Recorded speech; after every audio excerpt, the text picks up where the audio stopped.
Dieu dit, « Fils, prépare-toi, cela arrivera aujourd'hui. » Avez-vous déjà eu l'impression que quelque chose allait se produire sans pouvoir expliquer pourquoi, comme si le ciel vous murmurait quelque chose, comme si Dieu était à la porte, frappant avec urgence? Eh bien, sachez ceci, ce sentiment n'est pas dû au hasard. Dieu a encore quelque chose à faire dans ta vie aujourd'hui. Ce n'est pas le mois prochain, ce n'est pas quand tout sera parfait, c'est maintenant. Une réponse est en train de jaillir du ciel. Une direction claire est insufflée directement dans votre cœur. Mais que peut-il arriver si nous nous contentons de lui faire confiance et de tout remettre entre ses mains? Et si ce que vous avez demandé dans vos prières, à travers vos larmes et vos nuits blanches, est-ce que ça arrive déjà dans ta direction? Ce message n'est pas courant. Il est un avertissement, une clé prophétique. Car lorsque Dieu dit « préparez-vous », ce n'est pas à vous d'attendre assis. Il s'agit de se lever, d'aligner sa foi et d'ouvrir son cœur, car le miracle se produise à la vitesse de l'obéissance. Aujourd'hui, vous comprendrez.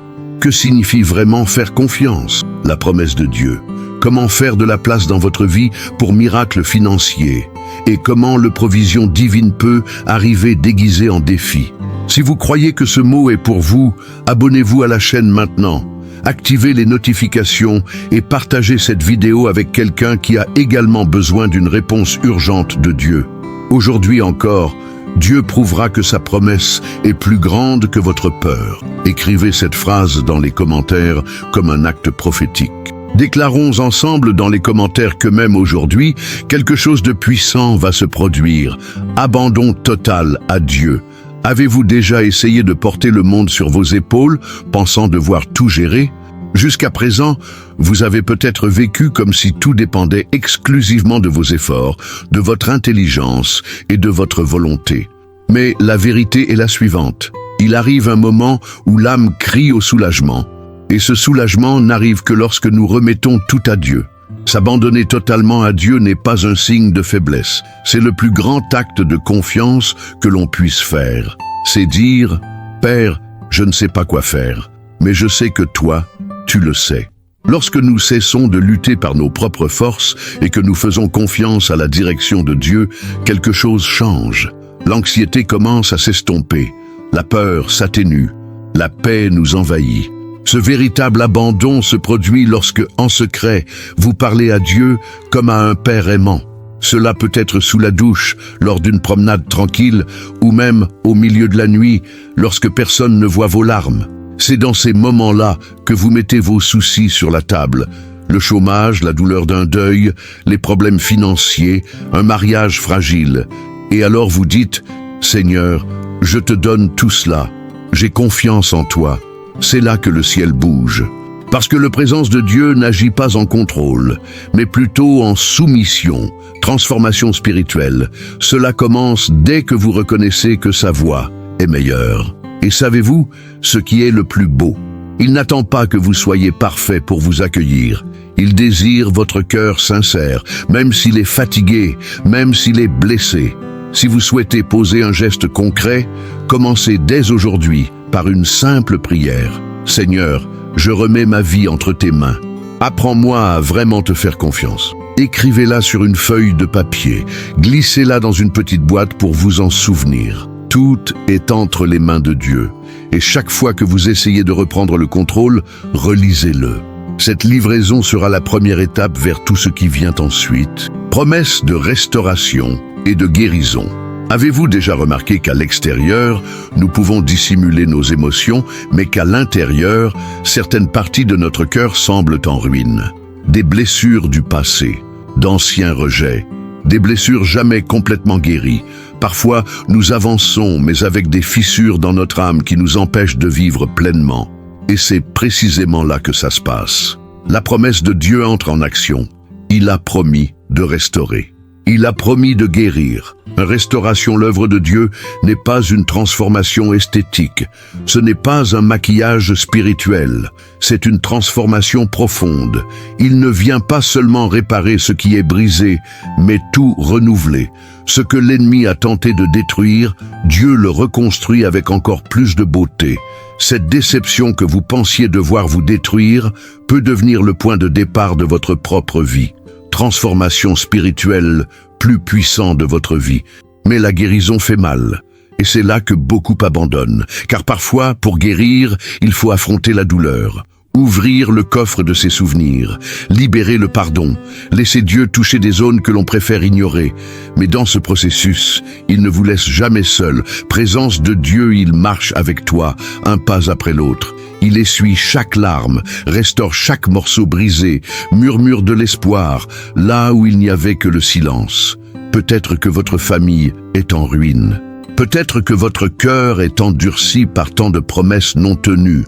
Mais écoutez bien, Dieu est spécialisé dans la restauration de ce que le monde a renoncé à réparer. Une restauration familiale, ce que vous pensiez impossible, commence par une attitude, la foi.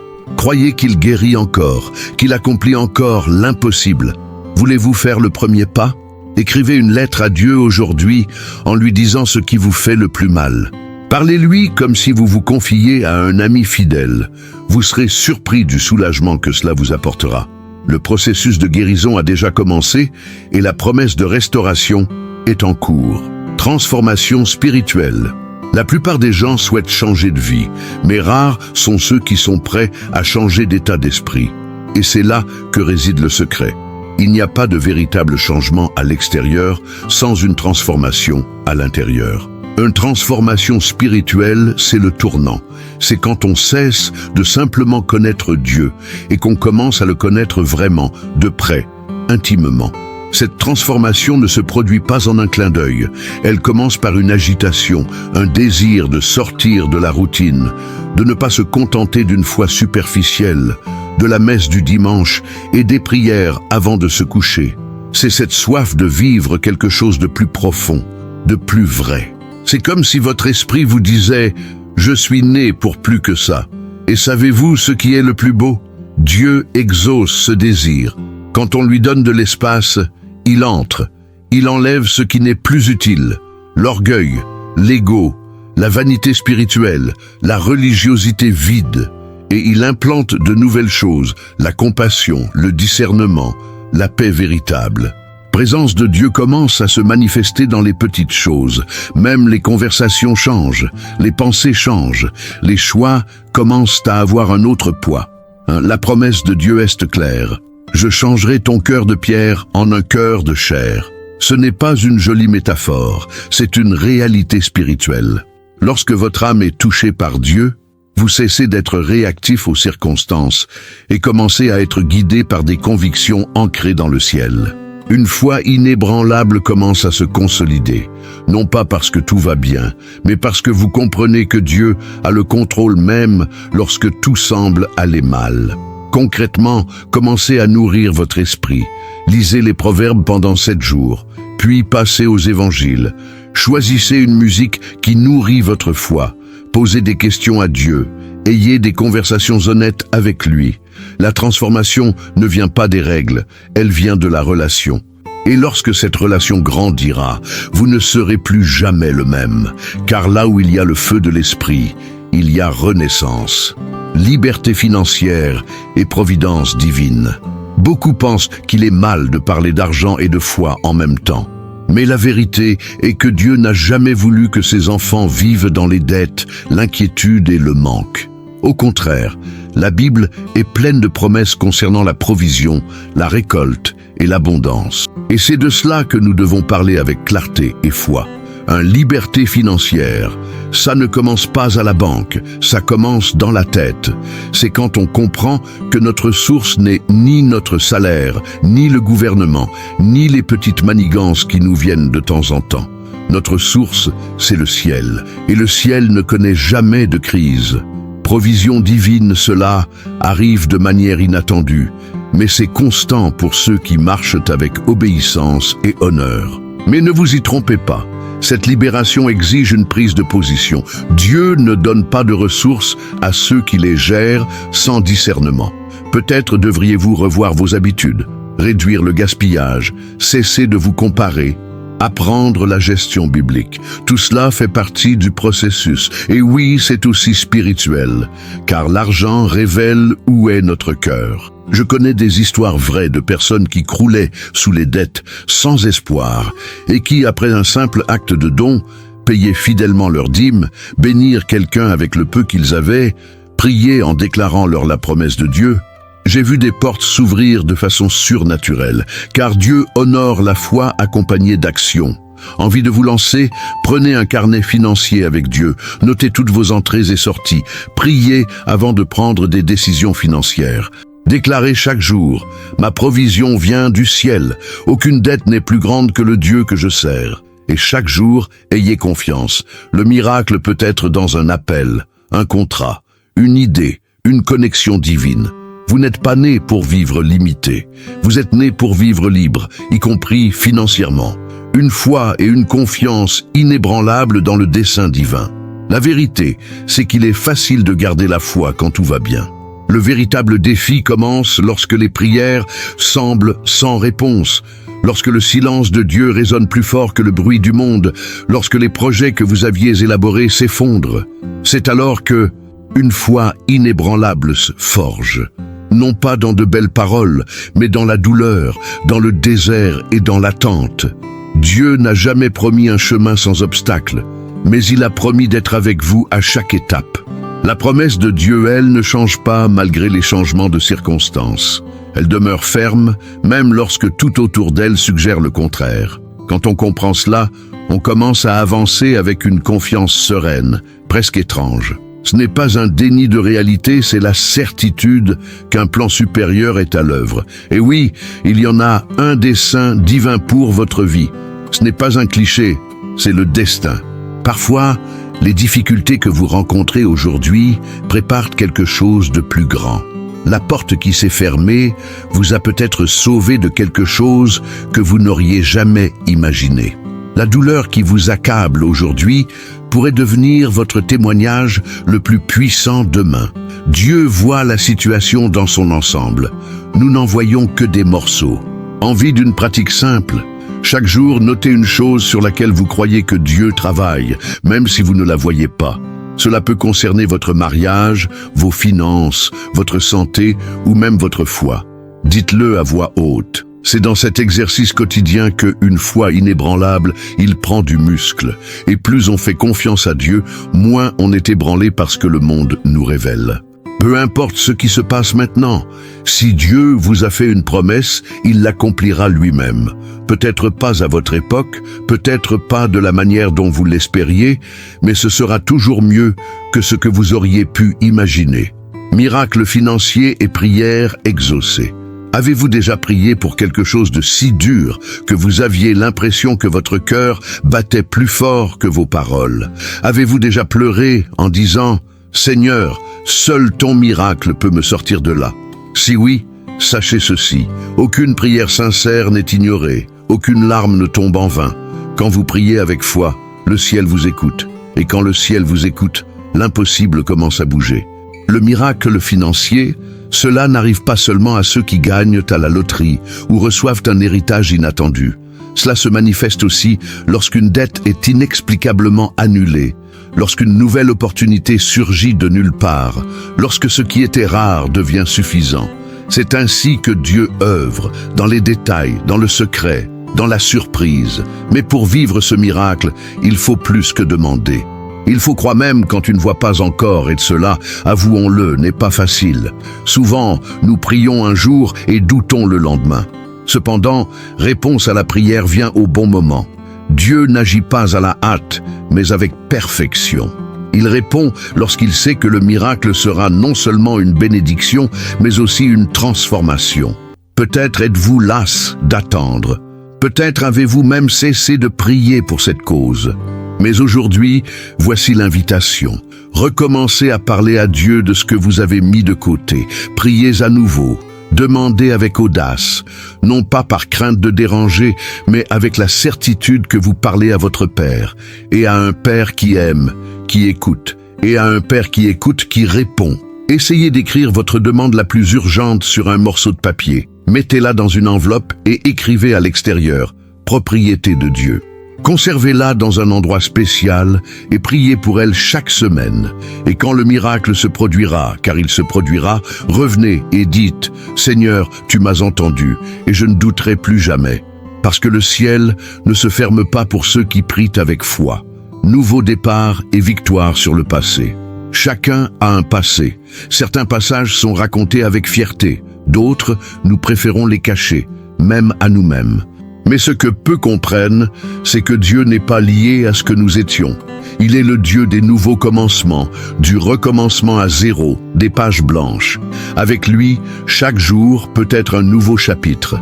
Combien de fois avez-vous eu l'impression de ne pas pouvoir avancer à cause d'un événement passé, un mauvais choix, une amitié qui vous a mené à la catastrophe, une trahison, une erreur qui semble impardonnable? Mais laissez-moi vous dire, Dieu ne vous définit pas par votre pire moment. Il vous voit pour ce que vous pouvez devenir, pas pour ce que vous avez été. Une transformation spirituelle. Cela commence lorsque vous cessez de vous accrocher à ce qui est déjà arrivé. Lorsque vous comprenez que la culpabilité ne vient pas de Dieu, mais de l'ennemi, qui tente de vous maintenir paralysé par le passé. Dieu veut vous libérer de cela. Et plus encore, il veut transformer votre histoire en un témoignage vivant. Ce qui est souffrance aujourd'hui peut être guérison demain. Oui, vous pouvez briser les cycles toxiques. Vous pouvez dire non à ce qui vous freine. Présence de Dieu, vous pouvez supprimer des numéros de votre téléphone portable, quitter des environnements qui vous dépriment, cesser de revivre mentalement des conversations qui devraient déjà être enterrées. C'est une victoire spirituelle, silencieuse, mais puissante. Envie d'une approche concrète? Notez sur papier tout ce qui vous lie encore au passé. Priez ensuite pour chaque point et déchirez le papier en guise d'acte symbolique. Cela n'efface pas le souvenir, mais cela signifie « ceci ne me contrôle plus ». 1. La promesse de Dieu, c'est clair. « Voici, je fais toutes choses nouvelles ». Alors oui, il y a une vie après la chute. Il y a le rire après les larmes. Et un avenir glorieux vous attend dès que vous aurez décidé de prendre un nouveau départ. Appelez à la sainteté et à la vérité. Dans un monde où tout semble relatif, où les valeurs sont négociables et les vérités façonnées selon les convenances, vivre dans sainteté et vérité, c'est presque devenu un acte de rébellion. Mais c'est précisément à cela que Dieu appelle ceux qui souhaitent marcher près de lui, à laisser derrière eux les superficialités, à se défaire des apparences et à vivre une foi authentique, une foi qui transforme, confronte et libère. La sainteté ne consiste pas à vivre isolé du monde. C'est vivre différent au milieu de tout ça. C'est choisir l'intégrité quand personne ne regarde. C'est éteindre l'écran quand le contenu déplaît à Dieu. C'est être honnête en affaires, même si cela coûte peu cher. La sainteté est une attitude de cœur. Et croyez-moi, Dieu honore ceux qui l'honorent. Nous vivons à une époque où beaucoup préfèrent écouter des dirigeants qui ne disent que ce qui leur plaît. Des messages doux, mais sans profondeur. De belles paroles, mais vides de vérité. Le problème, cela crée des chrétiens fragiles qui tombent au moindre coup de vent. Appeler à la vérité, c'est urgent. Et la vérité fait parfois mal, mais elle guérit. Dieu suscite une génération qui ne négocie pas ses principes. Des gens qui préfèrent perdre des amis plutôt que de perdre sa présence. Qui choisissent la fidélité même lorsque personne ne les applaudit. Qui vivent selon ses principes. La promesse de Dieu, pas par l'approbation des réseaux sociaux. Envie d'un exercice pratique? Priez et demandez-vous « Seigneur, dans quel domaine de ma vie ai-je vécu une apparence plutôt que la vérité ?» Cela peut être dans mes amitiés, mes relations ou mes intentions. Notez la réponse et décidez de changer, car lorsque vous vous alignez sur la vérité, le ciel s'aligne sur vous. Une transformation spirituelle. Cela se produit lorsque nous choisissons le chemin étroit, non pas parce qu'il est facile, mais parce que c'est le seul qui mène à une vie pleine. Mission, d'aider les autres. Il y a un secret dans le royaume de Dieu que beaucoup de gens oublient. Ceux qui ne vivent que pour eux-mêmes deviennent plus pauvres intérieurement. La véritable richesse spirituelle réside dans le fait d'être un canal et non un réservoir. La promesse de Dieu, car votre vie implique d'être une réponse aux autres. Et lorsque vous vous engagez dans cette mission, un événement puissant se produit. Vous êtes également bénis en bénissant. Une mission d'aider les autres, cela ne requiert ni diplôme de théologie ni perfection. Cela exige de la sensibilité. Parfois, aider, c'est simplement écouter quelqu'un que personne d'autre n'écoute. C'est envoyer un message d'encouragement, offrir un plat, prier sincèrement pour quelqu'un de découragé. Le ciel s'ouvre à vous lorsque vous quittez votre monde pour entrer dans celui d'autrui avec compassion. Je veux vivre transformation spirituelle, réelle. Commencez par vous demander « Qui a besoin de moi aujourd'hui ?» Ce pourrait être quelqu'un de votre foyer. Ce pourrait être un inconnu que vous croisez, en faisant de l'entraide une habitude, présence de Dieu là. Compassion se manifeste dans vos gestes. Et savez-vous ce qui est encore plus fort? Souvent, vous vous guérissez en aidant quelqu'un à se relever. Ne sous-estimez pas les petits gestes. Un câlin peut sauver une vie. Un mot peut raviver une flamme presque éteinte. Vous n'êtes peut-être pas célèbre, mais vous avez une influence dans le royaume. Dieu vous a placé à des endroits stratégiques, non par hasard, mais délibérément. Essayez ceci. Choisissez une personne aujourd'hui. Priez pour elle. Appelez-la. Demandez-lui comment elle va. Soyez intentionnel. Vous serez étonné de la réaction du ciel lorsque vous déciderez de sortir de votre zone de confort et de devenir un instrument. Le vrai provision divine, ce n'est pas seulement ce que nous recevons qui compte, mais ce que nous pouvons donner. Car lorsque Dieu trouve un cœur disponible, il le remplit à ras-bord. Une vie avec un but et une destinée céleste. Vous n'êtes pas le fruit du hasard. Vous n'êtes pas né par erreur. Vous ne vivez pas uniquement pour payer vos factures et résoudre vos problèmes. Il existe un dessein divin imprégné de chaque détail de votre vie, même lorsque vous ne le comprenez pas. Même lorsque tout semble déplacé. Et ce but ne s'arrête pas là. Il pointe vers quelque chose d'éternel, votre destinée céleste. Le grand piège est de vivre en pilotage automatique. Se réveiller, travailler, s'amuser, dormir, et ainsi de suite. Les jours passent, les années filent, et avant même de s'en rendre compte, on vit une vie vide de sens. On se contente d'exister. Mais en se connectant au ciel, on réalise que rien n'est trop petit quand c'est fait avec le bon cœur. Une conversation, un choix, un non dit au bon moment. Tout cela façonne votre chemin. Dieu vous a créé avec une vocation. Vous ne savez peut-être pas encore exactement laquelle, mais croyez-moi, il la connaît. Et il vous la révélera petit à petit, à mesure que vous marcherez avec lui. N'attendez pas de tout comprendre pour agir. Commencez par ce qui est devant vous, la transformation spirituelle. Cela se produit également lorsque vous acceptez que vous êtes en mission, même dans les tâches les plus simples. Votre objectif ne se limite pas à votre travail, il se trouve en lui. Il n'est pas seulement présent en chair, mais aussi au balcon, en classe, dans la rue. Chaque lieu est un champ d'action. Chaque personne autour de vous est une occasion de manifester le paradis sur terre. Et à propos de la destin céleste, c'est réel. Un jour, tout cela passera. Et ce qui restera, c'est ce que vous avez fait de ce que Dieu vous a donné. Vivre avec un but, c'est vivre les yeux rivés vers le ciel, mais les pieds fermement ancrés dans le présent. C'est comprendre que chaque décision prise ici-bas aura des répercussions dans l'éternité. Envie de pratiquer cela? Chaque matin déclarer « Seigneur, guide mes pas aujourd'hui pour vivre selon ton dessein » et soyez attentifs. Parfois, la direction vient dans un murmure. D'autres fois, elle se présente comme une porte qui se ferme. Mais le ciel ne manque jamais son chemin. Persévérance dans les afflictions.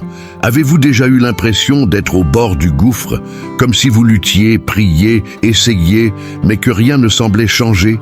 Eh bien, tout le monde traverse une période difficile à un moment ou un autre. Mais ce qui distingue ceux qui avancent de ceux qui abandonnent, c'est la capacité à persévérer même sans voir d'issue. Et c'est précisément là que la foi mûrit et que le ciel approche. Une foi inébranlable, ce n'est pas le genre de foi qui ne proclame la victoire que lorsque tout va bien. C'est la foi qui refuse de céder, même lorsque le corps est fatigué et le cœur brisé. C'est celle qui vous fait dire, les larmes aux yeux, « J'ai toujours confiance en toi, Seigneur. Dans ces moments-là, vous ne ressentez peut-être pas la même chose. Présence de Dieu. Mais c'est là qu'il est le plus proche. Car Dieu n'abandonne jamais ceux qui choisissent de rester. La promesse de Dieu n'est pas l'absence de lutte, c'est la compagnie au cœur de la guerre. Il a promis que tout concourt au bien de ceux qui l'aiment. Même ce qui semble être un retard peut être une protection. Même la perte peut être un signe de délivrance. Lorsque vous refusez d'arrêter, même sans comprendre, vous dites au ciel « Je continue à croire ». Mais ne vous attendez pas à être forte en permanence. La persévérance signifie aussi admettre ses faiblesses, demander de l'aide et pleurer quand c'est nécessaire. Dieu n'attend pas de vous que vous y arriviez seul. Il veut que vous marchiez avec lui. La persévérance n'est pas de la ténacité, c'est de la dépendance. Et en apprenant à dépendre, vous découvrez des forces que vous ignoriez. Un exercice simple, dressez la liste des épreuves que vous avez surmontées. Voyez combien de fois vous avez cru que vous n'y arriveriez pas, et vous y êtes parvenu. Cette liste prouve que si Dieu vous a soutenu jusqu'ici, ce n'est pas maintenant qu'il vous abandonnera. Vous traverserez peut-être le feu, mais vous en sortirez forgé, plus fort, plus sage et plus plein de foi. Joie, paix et présence de Dieu. Il existe une paix que l'argent ne peut acheter, une joie qui ne dépend pas de bonnes nouvelles, une légèreté qui ne vient ni des vacances, ni des beaux jours. C'est quelque chose de plus profond, de plus constant, de plus vrai. Voilà ce qui arrive quand on découvre cela.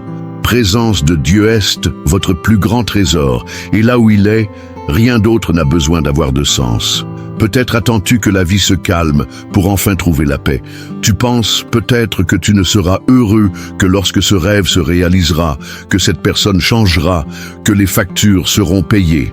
Mais si je te disais que la vraie bonheur, cela ne commence-t-il pas lorsque tout change, mais lorsque vous changez intérieurement?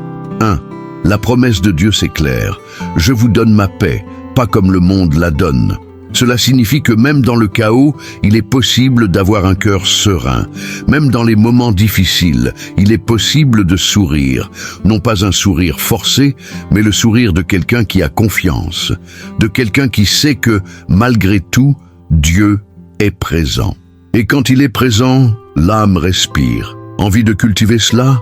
Créez de petits rituels de présence. Réveillez-vous et remerciez avant de prendre votre téléphone. Mettez de la musique douce pendant que vous rangez la maison. Marchez en silence, attentif à la création.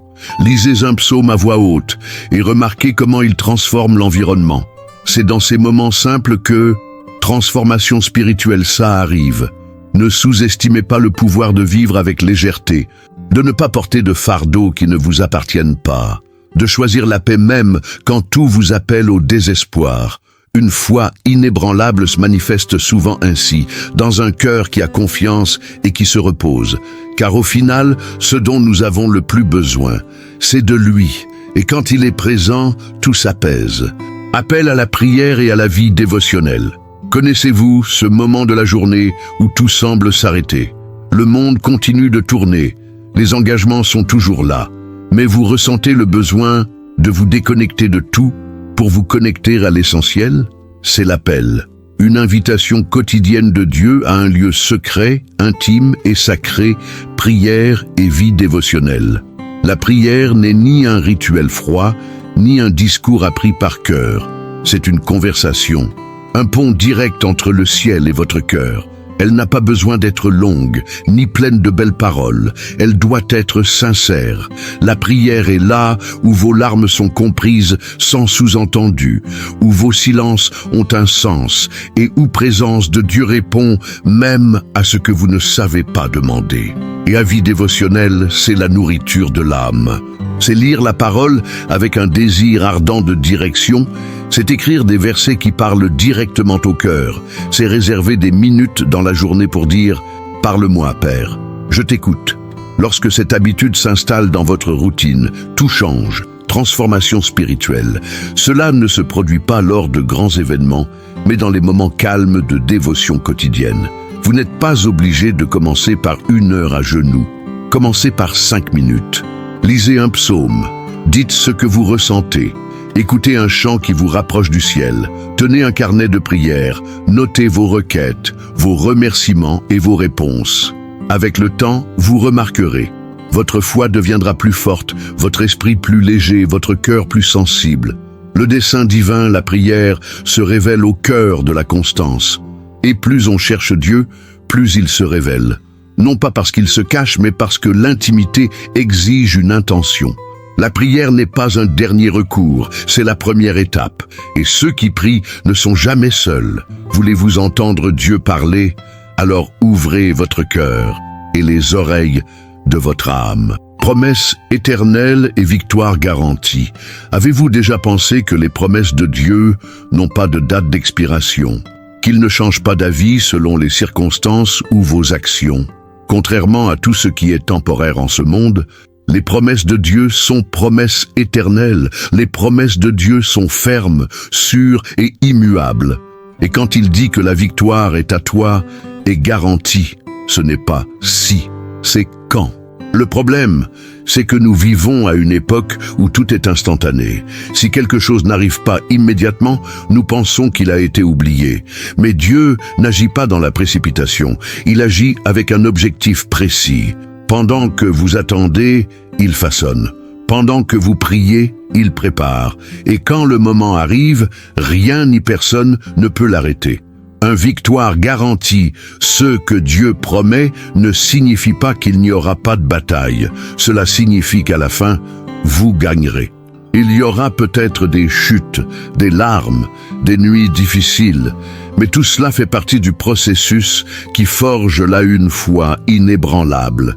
Votre histoire est encore en cours d'écriture et la fin est déjà décidée. C'est celle du dépassement, de la conquête, de la gloire. De nombreux héros de la foi ont passé des années à attendre. Abraham a attendu un fils.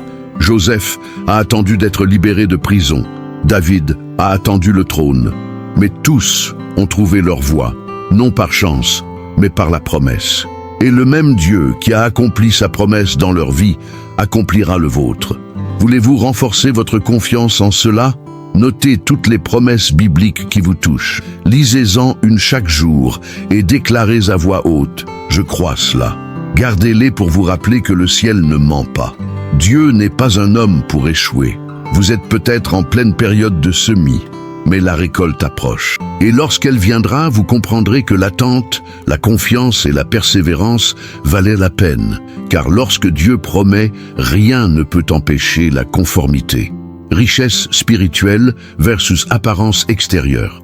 Nous vivons à une époque où ce qui brille à l'extérieur est applaudi, suivi, envié. Les réseaux sociaux sont devenus des vitrines de vie apparemment parfaites. Photos retouchées, phrases motivantes, sourires bien rodés. Mais derrière tout cela, combien de personnes sont vides? La réalité point richesse spirituelle. Elle ne se mesure pas en termes de goût ou de statut, mais en termes de paix que personne ne voit, de caractère que personne ne photographie, de foi qui se maintient dans le silence. Jésus a été direct. À quoi bon gagner le monde entier si l'on perd son âme? Cette question résonne encore aujourd'hui, plus que jamais d'actualité. Car présence de Dieu, il ne se laisse pas impressionner par l'apparence. Il sonde les cœurs, il valorise l'humilité, la pureté des intentions et la sincérité dans la démarche. Et c'est dans ces lieux invisibles qu'il déverse ses plus grandes bénédictions. 1. La promesse de Dieu s'éclaire. Les doux hériteront de la terre. Les cœurs purs verront Dieu. Cela ne dépend pas de ce que vous possédez, mais de la part de Dieu que vous portez en vous. Être spirituellement riche, c'est dormir en paix, même sans savoir de quoi demain sera fait. C'est sourire avec gratitude pour des choses simples, c'est aider quelqu'un sans attendre d'applaudissements. C'est être certain que votre valeur ne dépend pas de votre apparence, mais de votre essence. Envie de cultiver cela? Déconnectez-vous du monde extérieur pendant un moment. Jetez-vous de la vanité, qu'elle provienne des réseaux sociaux, des achats impulsifs ou des comparaisons. Profitez de ce temps pour prier, lire les proverbes et réfléchir à ce qui a vraiment de la valeur. Et posez-vous la question suivante. Qu'ai-je recherché de plus? L'approbation des hommes ou l'intimité avec Dieu? Car, en fin de compte, ce qui pèsera dans l'éternité Ce n'est pas ce que les yeux humains ont vu, mais ce que le ciel a reconnu comme vrai. Après tout cela, la question demeure. Qu'allez-vous faire de ce message? Allez-vous simplement écouter et suivre comme si de rien n'était? Ou allez-vous laisser ces mots s'installer dans votre cœur et provoquer une véritable transformation? Dieu ne vous a pas amené ici par hasard. Si vous êtes arrivé au bout de ce message, c'est que le ciel s'est engagé envers vous. Mais maintenant, c'est à votre tour d'agir. Que faut-il concrétiser? À quelle promesse devez-vous croire à nouveau? Quelles mesures concrètes prendrez-vous aujourd'hui pour vous aligner sur la dessein divin? Qu'est-ce qui vous attend? N'oubliez pas, les miracles se produisent pendant le voyage, pas dans la stagnation. Une fois inébranlable, la vie se construit étape par étape, entre jours heureux et jours difficiles. Et tout ce que Dieu a promis, il l'accomplira. Mais la question est, êtes-vous prêt à recevoir? Alors avant de partir, je veux vous mettre au défi. Écrivez ici, dans les commentaires, quelle partie de ce message a le plus touché votre cœur. Partagez cette vidéo avec quelqu'un que vous aimez et qui a besoin d'un nouveau départ. C'est clair, abonnez-vous à la chaîne, activez les notifications et suivez les prochains messages que le ciel vous réserve. Parce que le voyage ne s'arrête pas ici, elle ne fait que commencer.